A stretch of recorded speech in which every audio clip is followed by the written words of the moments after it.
Ngobras, ngobrol update seputar pendidikan bareng PGRI.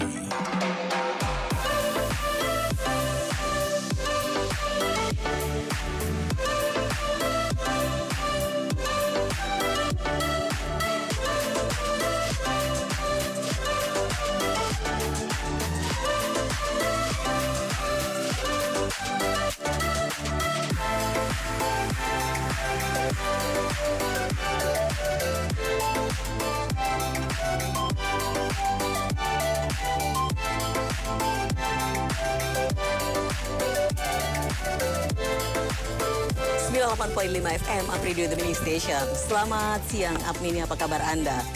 Saya Santi Rosalia kembali hadir di program Ngobras, ngobrol update seputar pendidikan bersama PGRI. Dan tentu saja program ini hadir setiap Kamis jam 2 siang sampai jam 3 sore, only on di Apridio, di live on radio, live Instagram Apridio SMG, live YouTube Apridio Semarang, dan live streaming apridio.id. Silahkan Anda bisa download aplikasinya di Play Store sehingga Anda bisa mendengarkan Apridio kapanpun dan dimanapun. Tentu saja Santi sudah bersama narasumber yang hadir di studio. Ada Bapak Muhdi SHM Hum, beliau adalah ketua dari PGRI Jawa Tengah. Selamat sore Pak Muhdi, apa kabar? Selamat sore Mbak Santi. Alhamdulillah baik. Sehat ya Pak? Alhamdulillah. Baik, Pak Muhdi, hari ini kita sepakat akan bicara tentang kebijakan baru sertifikasi guru dalam jabatan berdasarkan Permendikbudristek nomor 54 tahun 2022. Nah, ini perlu Anda ketahui bahwa Permendikbudristek 54 tahun 2022 tentang sertifikat pendidik guru dalam jabatan terbit dalam rangka untuk pemenuhan guru yang profesional. Nah, dalam tema itu disampaikan nih Pak, kebijakan baru. Berarti ada kebijakan lama seperti apa? Oh iya. Baik, ya terima kasih Mbak Santi. Saya kira sebagaimana kita ketahui dan termasuk kebijakan sebelum Permendikbudristek 54 ada Permendikbud 38. Pasti ya ada sedikit perbedaan. Saya ingin mengawali dulu lahirnya Permendikbudristek 54 ini cukup melegakan ya, terutama bagi kami PGRI, karena ada tanda-tanda bahwa setelah tanggal 20 RUU Sisdiknas ditunda, lalu di tanggal 26 lahir Permendikbudristek 54 ini, di mana menggambarkan bahwa di sebelumnya kan kita perdebatkan seolah kita pahami bahwa di sana Menteri sudahlah segera aja diberikan kepada semuanya, tidak lagi mungkin menyebut tunjangan profesi, tapi memberikan sebut saja tunjangan fungsional atau apapun untuk meningkatkan kesejahteraan para guru bagi semua, termasuk yang belum tersertifikasi ya, jumlahnya juga cukup banyak. Ya, dan di situ PGRI bukan menolak guru diberi tunjangan ya yang belum sertifikasi. Toh sekarang sudah ada misalnya di Kementerian Agama, guru non sertifikasi sudah dapat tukin 50% dari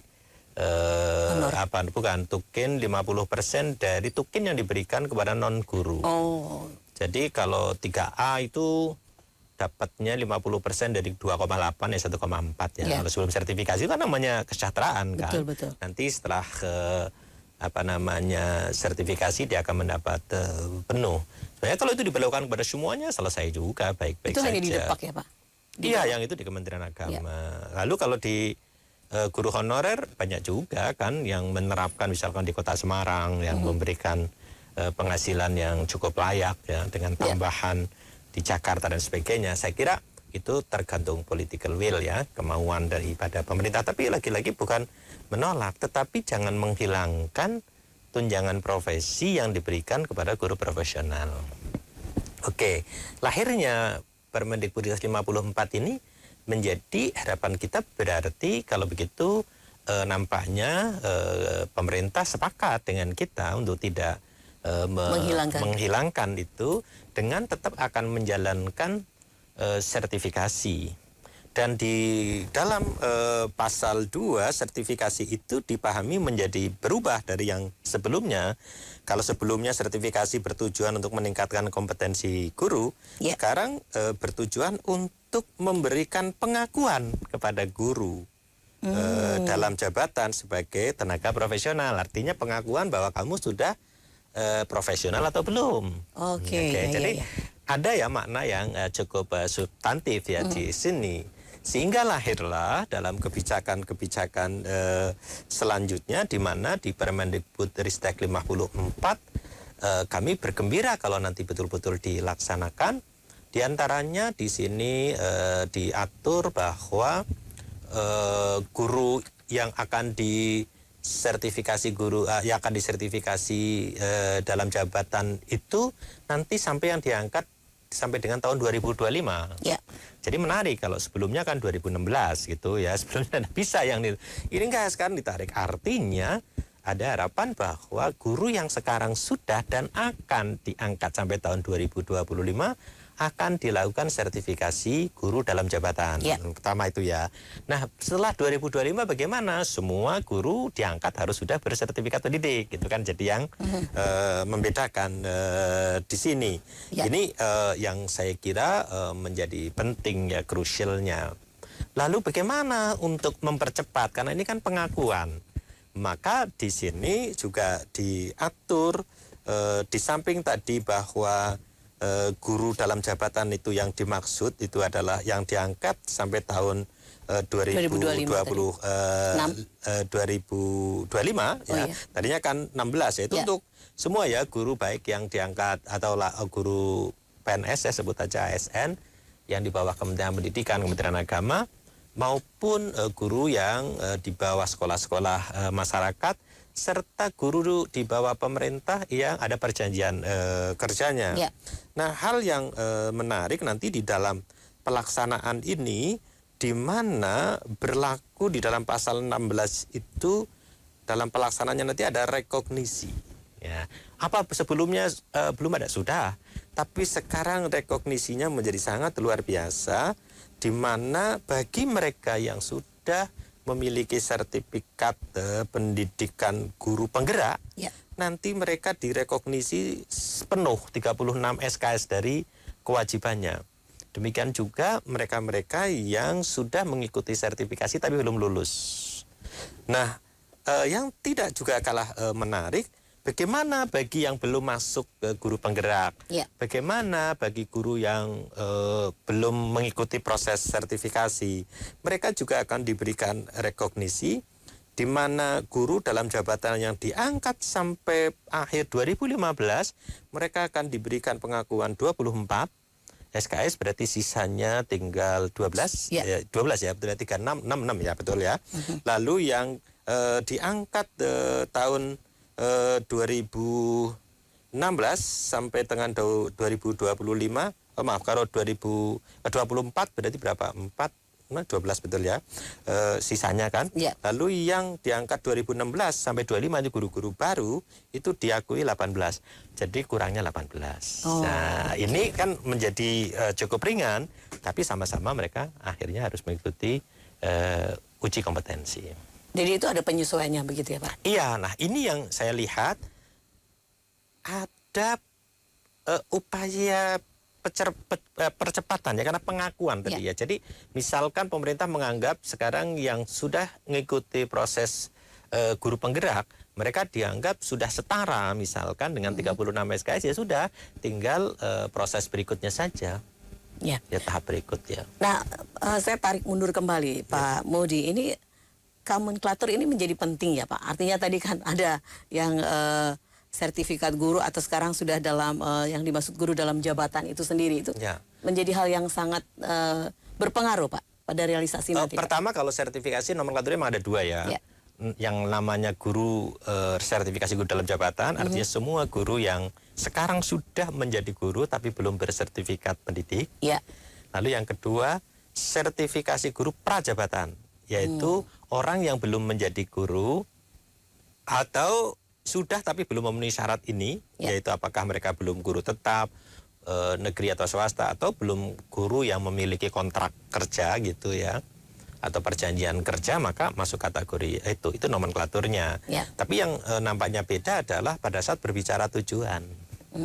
Pada tujuannya sekarang memberi pengakuan, maka rekognisinya menjadi lebih luas itu ya. Oke, baik. Nah, ini tadi kalau penyesuaian sendiri Pak Muhdi, apa yang kemudian dilakukan oleh para guru yang belum memenuhi itu Pak? Ya, kalau yang belum guru penggerak kan mereka akan mengikuti sebagaimana semestinya, bahkan mereka pun yang guru sudah diangkat di 2015 ke belakang sudah diakui 24 SKS dari 36. Ya. Jadi tinggal mengambil nanti sisanya 12 SKS ya. Itu yang PPG gitu Pak, bukan ya? Iya, PPG-nya nanti di beda-beda. Jadi PPG yang ex guru penggerak. Ya. Ex guru yang belum yang sudah mengikuti pelatihan yang lalu tapi belum lulus, mereka sudah menyelesaikan beban SKS-nya 36. Oh, oke. Dari kewajiban total ya. Betul. Artinya dia tinggal mengikuti ujian-ujian ya. Selanjutnya bagi mereka yang belum, tinggal dilihat kamu angkatan berapa, diangkat tahun berapa. Apabila diangkat sebelum 2016, artinya 2015 ke belakang, Ya. kamu diakui 24 gitu. Tinggal yang 12 itu kan otomatis kan lebih pendek ya, Ya, bisa betul. luring maupun daring.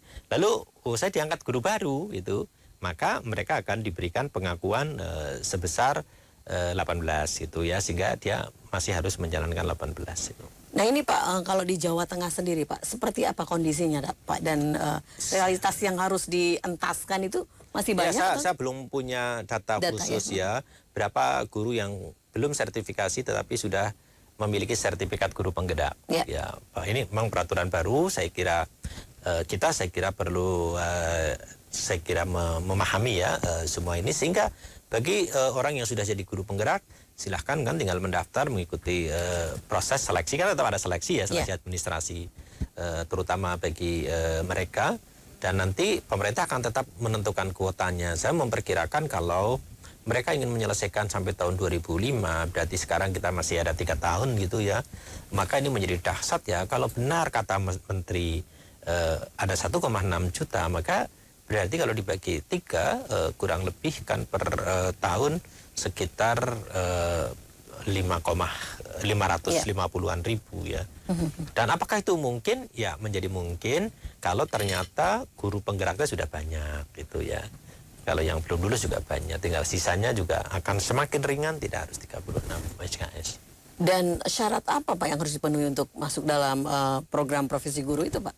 Ya, syaratnya sebenarnya sangat sederhana ya. Pertama, mereka syarat yang pasti ya, utama ya guru dalam jabatan dulu. Oke. Artinya guru dalam jabatan, dia di sini diatur dalam pasal 5 berstatus sebagai guru dalam jabatan yang masih aktif melaksanakan tugas sebagai guru selama 3 tahun terakhir. Jadi dia saat ini dalam 3 tahun terakhir ini apakah dia mengajar pada satuan pendidikan di bawah pemerintah ya, diselenggarakan pemerintah baik pusat maupun daerah, atau yang diselenggarakan oleh masyarakat, atau yang oleh pemerintah tapi dengan perjanjian kerja, ini dia bisa ikut mendaftar sepanjang didukung yang lain. Ya. Punya NUPTK atau nomor unik pendidik dan tenaga pendidikan. Usianya maksimal 58 tahun. Sehat jasmani, ini ada tambahan sekarang, harus sehat jasmani ya, dan rohani. Ya. Bebas narkotika, psikotropika dan zat adiktif lain, serta berkelakuan baik. Ini beberapa hal yang sebelumnya tidak ada, misalkan dulu tidak harus melengkapi dengan sehat jasmani dan sebagainya. Lah nanti setelah itu mereka akan mengikuti seleksi, mulai seleksi administrasi dan seleksi akademik. Tetapi bagi guru penggerak, bagi guru yang sudah mengikuti sertifikasi kemarin, tidak mengikuti lagi seleksi akademiknya ya, tinggal ya administrasinya aja. Administrasi saja. Nah, siapa Pak pelaksana dari program ini Pak? Prinsipnya pelaksananya pemerintah ya, pusat dengan LPTK. Ya, prinsipnya sih itu ya. Karena kalau seleksi-seleksi prinsipnya kementerian ya. Nanti pada saat pelaksanaan PPG-nya itu di LPTK, termasuk sertifikatnya dikeluarkan dari LPTK yang memenuhi syarat ditunjuk oleh menteri. salah satunya pasti Universitas PGRI Semarang ya. Oke, baik. Pak, biasanya kan begitu ada regulasi dianggap masyarakat semua sudah paham gitu ya Pak. Iya. Nah ini bagaimana dengan ketentuan-ketentuan dan syarat-syarat yang memang harus mendapatkan tadi Pak ya, pengakuan itu kan ada hal-hal yang harus dipenuhi juga. Iya. Apakah ini semua sudah terakomodir dan tersampaikan kepada seluruh guru-guru Pak? Iya, pasti itu kan kalau dalam bahasa hukumnya kan ada giumnya ya, bahwa setiap peraturan yang telah diundangkan dianggap semua sudah tahu. Yeah. Tapi faktanya kan tidak. Makanya dalam implementasi undang-undang yang efektif kan persyaratannya kan mesti sosialisasi atau dikomunikasikan. PGRI sebagai organisasi profesi memiliki kepentingan terhadap ini tanpa harus menunggu-nunggu. Kita harus melakukan sosialisasi termasuk hari ini. Kita juga punya media yang lain, ada majalah Derap Guru, ada Derap Guru.com, kita manfaatkan untuk sosialisasi agar semua guru paham dan segera menyiapkan diri.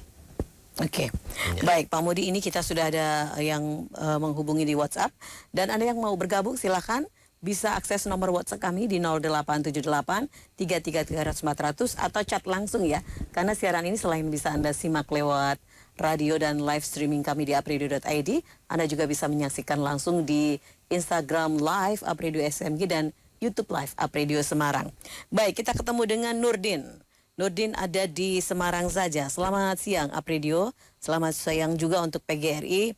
Salam sehat untuk Pak Mudi.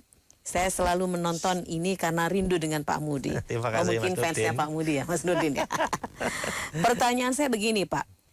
Apa saja sih Pak yang menjadi landasan dasar kita sebagai guru ini untuk bisa mendapatkan tunjangan-tunjangan itu secara jujur saja ya Pak. Untuk melaksanakan tugas sekarang itu kan harus dengan effort besar. Sedangkan secara kehidupan kami ini masih sangat sederhana sekali. Bukan saya menghitung ilmu dengan rupiah Pak, tetapi bagaimana pemerintah juga memperhatikan kehidupan kami yang kami sendiri juga punya anak-anak yang harus kami perjuangkan. Terima kasih Mas Nurdin, Pak. Ya, Mas Nurdin ya. Terima kasih ya kalau selalu mengikuti dan saya senang kalau guru-guru selalu menjadi pembelajar ya dan media saya kira banyak termasuk Apridio ini banyak acara yang saya kira sangat edukatif. Mas Nurdin, itu atau apa yang dirasakan oleh Mas Nurdin itu yang menjadi semangat, menjadi katakanlah mungkin komitmen PGRI untuk selalu memperjuangkan, mulai dari dulu memperjuangkan lahirnya Undang-Undang Guru, hingga pada saat ini setelah ada erosi Signas yang ditengarai akan menghilangkan tunjangan profesi guru yang pasti ini ditunggu oleh para guru, kita berupaya dengan penuh untuk memperjuangkan. Alhamdulillah sekarang ditunda dan muncul Permendikbudristek 54 ini yang kita berharap paling tidak ada sedikit cercah bahwa sertifikasi guru mudah-mudahan tidak jadi ya dihapus. Bahkan di Permendikbudristek ini kalau Mas Nurdin termasuk yang belum sertifikasi, ada perubahan-perubahan yang lebih memudahkan bagi para guru. Sekurang-kurangnya kalaupun Mas Nurdin belum jadi guru penggerak, belum pernah mengikuti sertifikasi yang sekarang jalan misalkan belum lulus, tetapi sudah punya masa kerja, misalkan masa kerja Mas Nurdin misalkan sudah, kalau 2022 ya sekarang sudah sekitar 6 tahun katakanlah, atau diangkat sebelum 2016 sudah akan direkognisi atau mendapat pengakuan 24 SKS, artinya kan sisa tinggal 12, tidak terlalu berat lah ya. Sehingga kalau Mas Nurdin merasa beberapa sudah berat, diringankan ini sekarang ya. Kalau saya baru Pak ya, paling tidak nanti akan diakui 18 SKS, maka tinggal 18 lagi, adalah keringanan. Nah disinilah saya kira hal-hal yang menurut saya ada upaya-upaya bagi pemerintah untuk lebih meringankan beban para guru. Namun demikian tidak berarti karena sertifikasi guru ini memberikan pengakuan kepada seorang guru apakah sudah mencapai standar kompetensi sebagai guru profesional atau belum, maka tetap saja ada ukurannya. Ukurannya di mana? pasti mengikuti prosesnya, dan prosesnya tadi bisa direkognisi. Tapi yang kata kunci akhir harus ada uji kompetensi. Dan uji kompetensi mau berlaku untuk hampir semua, saya sebut semua profesi ya, termasuk misalkan profesi lain. Bahkan kalau guru menurut saya cukup ringan ya. Kalau lihat di profesi lain seperti dokter itu berat sekali mereka untuk bisa uji kompetensi itu. Setelah sarjana mereka mengikuti pendidikan 2 tahun, terus uji kompetensi 2 tahun itu full dan bayar sendiri di rumah sakit, baru uji kompetensi. Dan setelah itu pun tidak bisa langsung praktek. Setelah lulus jadi dokter dengan sertifikat dokternya, dia harus juga memiliki kewajiban mengabdi ya, setahun lagi ya di rumah sakit. Saya kira Mas Nurdin mudah-mudahan dengan kebijakan baru ini mengurangilah beban ya panjenengan. Yang penting panjenengan dalam posisi mana, bersiap saja, jadilah pembelajar. Saya yakin tidak ada yang tidak bisa menyelesaikan kewajiban itu. Saya kira semangat itu, ya Pak Nurdin ya. Dan nanti dapat 1 kali tunjangan profesi atau tunjangan profesi sebesar 1 kali gaji pokok. Ya. Baik, ini ada Nabila nih Pak. Selamat siang Apredio. Saya mendengarkan perbincangan ini, tapi yang ingin saya tanyakan sebetulnya begini. Apa sih Pak tujuan dari sertifikasi pendidik itu sendiri? Maaf, saya ini masih SMA Pak, jadi belum berpikir jauh. Terima kasih. Tapi sudah bagus ya, ini mungkin sudah nunggu up to you. Siaran nanti setelah kita Pak. Atau mungkin pengen jadi guru ya. Jadi pertama, kalau berbicara sertifikasi, itu sebenarnya satu standar ya, atau untuk memastikan apakah seseorang yang akan atau saat ini sedang atau sudah ya berprofesi tertentu itu telah memenuhi standar profesi itu. Kalau di guru ini kita sebut kompetensi guru, apa telah dipenuhi atau belum. Nah, sehingga sertifikasi itu maksudnya kalau untuk sekarang memberikan pengakuan terhadap profesi guru atau terhadap seseorang apakah telah mencapai standar kompetensi sebagai guru profesional atau belum. Nah, untuk itu maka mereka mesti, kalau dia belum pernah menjadi guru, mereka harus sekolah, kuliah sekarang namanya, 1 tahun kalau untuk PPG ya, pendidikan profesi guru. Untuk selanjutnya mereka mengikuti tahapan berikut sampai dengan uji kompetensi yang diselenggarakan secara nasional. Tapi sekarang kita sedang bicara untuk yang sudah jadi guru, maka mereka disebut sertifikasi guru dalam jabatan. Artinya dia sudah menjadi guru dulu, lalu harus mengikuti sertifikasi. Maka caranya beda. Kalau yang calon guru kuliah di kampus seperti sekarang di UPILIS ada mahasiswa yang gampangannya setiap hari kuliah pendidikan profesi guru. Lah yang ini ndak nyambi jadi guru, dia mengikuti pendidikan dan pelatihan-pelatihan yang sudah dilakukan, masa kerjanya bisa juga dihitung, direkognisi, diakui dengan besaran berbeda-beda. Tapi selebihnya nanti mengikuti ya perkuliahan namanya, yang sisa SKS-nya dengan model luring atau daring. Nanti akhirnya sama, uji kompetensi. Iya, itu ya. Jadi lebih simple sebetulnya ya Pak, ketika sudah menjadi seorang guru atau berprofesi guru, karena banyak sekali yang sudah dilakukan. Tadi ada seminar-seminar atau apa pendidikan, pendidikan itu bisa terakui di situ ya. Itu yang namanya kalau di sini tuh RPL ya Pak. Iya bisa, di pendidikannya RPL tapi di dalamnya ada rekognisi. Jadi kalau kuliah di UPILIS mengikuti program RPL, maka pengalaman-pengalaman yang sudah dicapai diakui untuk mengurangi beban SKS-nya tadi ya. Jadi tetap bisa ditembus SKS semua, tetapi sudah tertolong tadi ya. Itu lebih ringan. Nah, ini ada Sukesi nih Pak, tadi sudah mengirimkan, sempat terscrolling ya. Oke Sukesi, terima kasih. Ada di Pekalongan. Pak, bagaimana ini tahapan dan pembinaan tentang PPG Pak? Terima kasih. Saya guru SD Pak di Pekalongan. Oke, terima kasih Mbak Sukesi. Iya, kalau tahapan pendidikan namanya ya, tahapan pendidikan. Sekarang tinggal Bu Sukesi ini sudah menjadi guru yang memenuhi syarat atau belum. Artinya apakah Bu Sukesi adalah guru kategori guru dalam jabatan yang 3 tahun terakhir ini masih penuh ya, tidak pernah terputus, tetap menjadi guru.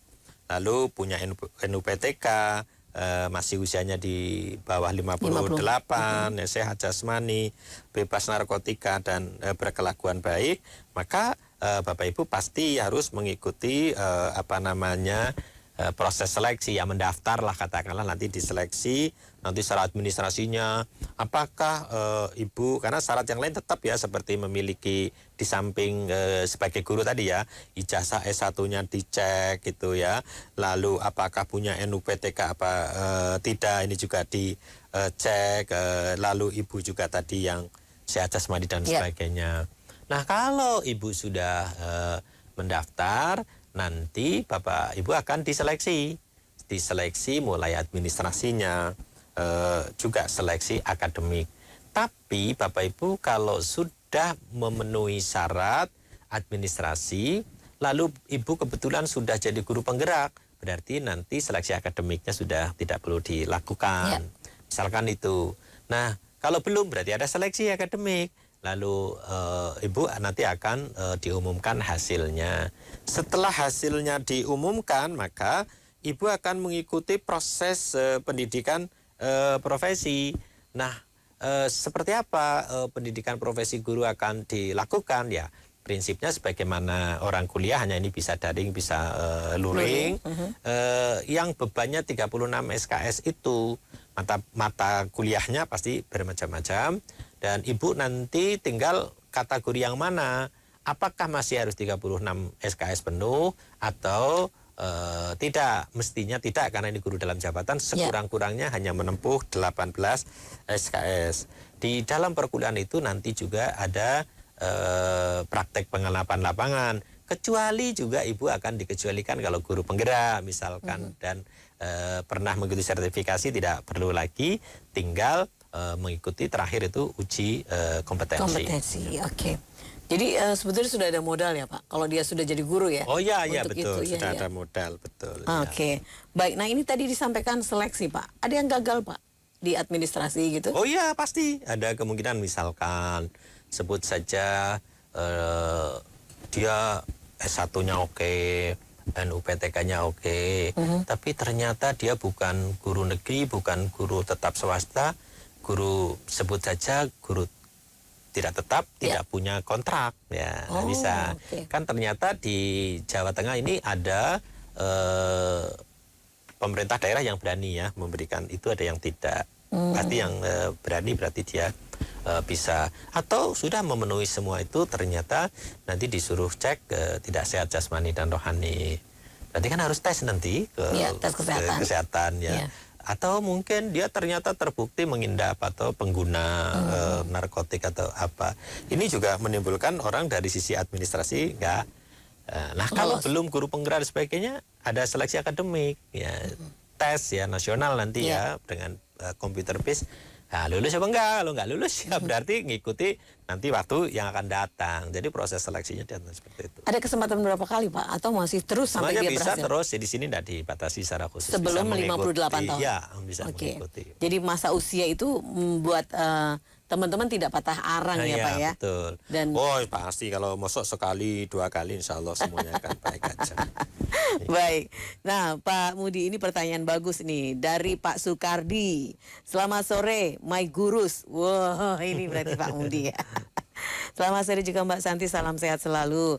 Pak Sukardi menanyakan begini Pak. Pak Mudi, sebetulnya bagaimana sih peta pendidikan yang ada di Jawa Tengah khususnya ini Pak? Saya sebetulnya guru sudah mau paripurna, tapi saya masih pengen juga mengajar Pak. Apakah ada solusinya? Saya ini juga gaptek Pak, paling susah untuk mengikuti teknologi. Saya sering merepotkan guru-guru muda, tapi saya bahagia menjadi seorang guru. Makasih Pak Sukardi. Peta guru di Jawa Tengah kalau hitungannya guru dengan guru honorer ya pasti cukup berlebih ya. Tapi kalau guru negeri wah kurangnya banyak. Bahkan yang diakui resmi aja 110.000 ya di Jawa Tengah. Jadi sangat Kuotanya banyak. masih banyak kan? Masih banyak. Tapi itu akan diisi melalui P3K ya. Artinya sekarang sudah banyak guru yang siap ya untuk mengisi ya. Ini kalau lihat peta kurang tapi yang siap mengisi banyak gitu dan masih muda-muda.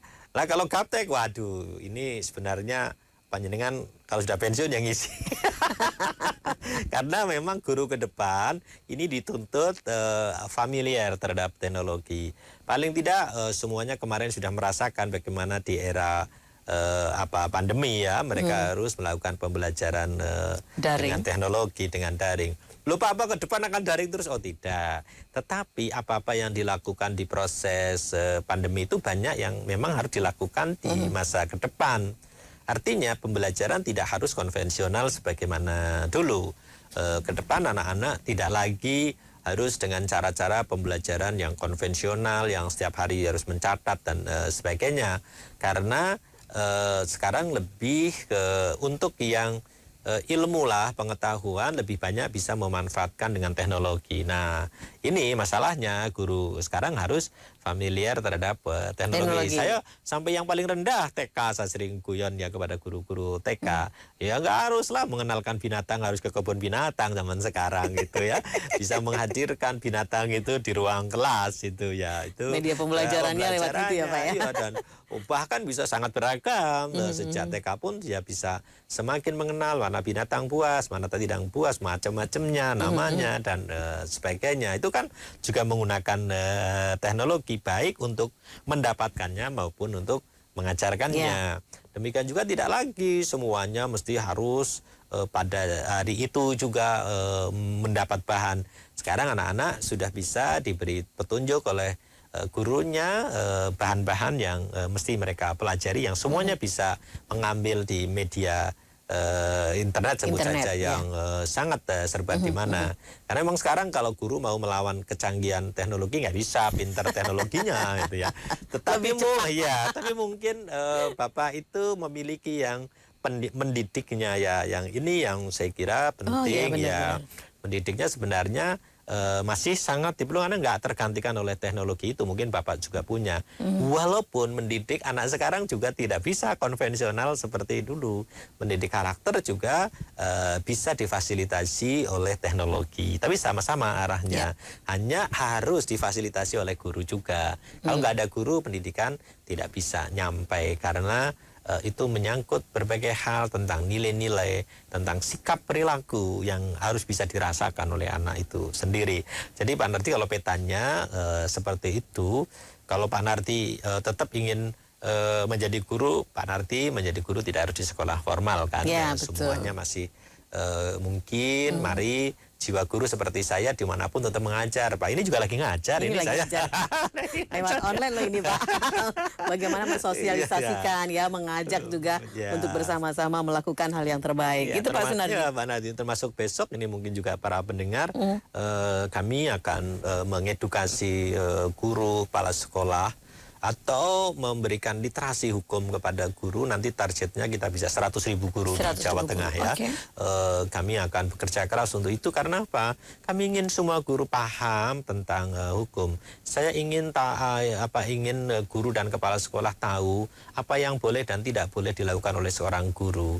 Kami tidak mau melihat ada guru lagi ke depan terjerat hukum hanya karena ketidaktahuan. Nah ini yang saya kira penting untuk maka ini saya ini nanti dengan Pak Sabto Budoyo akan memanfaatkan media ya yang luar biasa ini dengan harapan sekali jalan minimal 5.000 sampai 10.000 bisa kita terjangkau gitu ya Pak. Ya.